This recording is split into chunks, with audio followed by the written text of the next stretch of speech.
সাংবাদিক ভাইরা, আপনাদেরই সতীর্থ, আপনাদেরই সহকর্মী মুশফিক ফজল আনসারীকে আপনারা চিনতেন।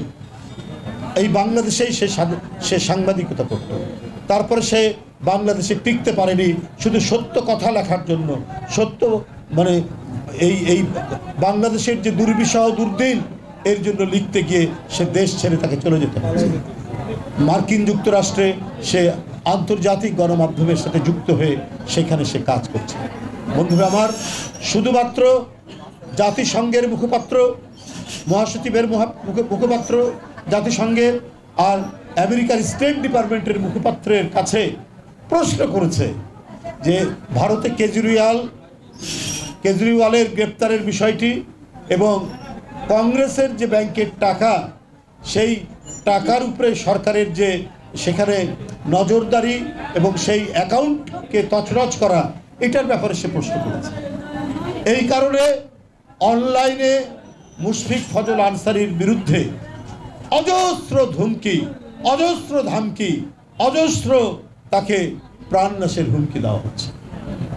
আমরা পার্শ্ববর্তী দেশকে গণতান্ত্রিক দেশ বলেই জানি। স্বাধীনতার পর থেকে তারা যতই হোক একটা গণতান্ত্রিক ধারা সেখানে বজায় ছিল, কিন্তু এখন দেখছি তারাও শেখ হাসিনাকে অনুকরণ করছেন কিভাবে কর্তৃত্ববাদী শাসনকে প্রতিষ্ঠিত করা যায়।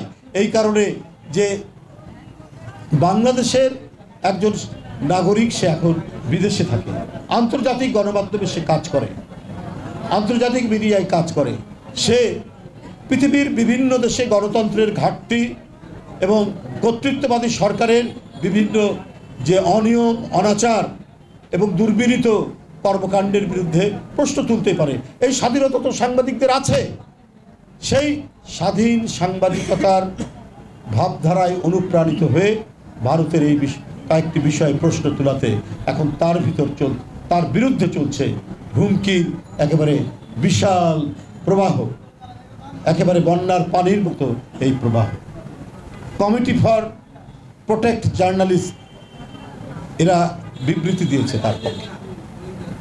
পৃথিবীর সমস্ত জার্নালিস্টরা মুশফিকের পক্ষে দাঁড়িয়েছে।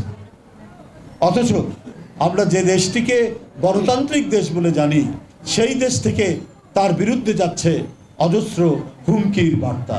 এটা অত্যন্ত বিপজ্জনক।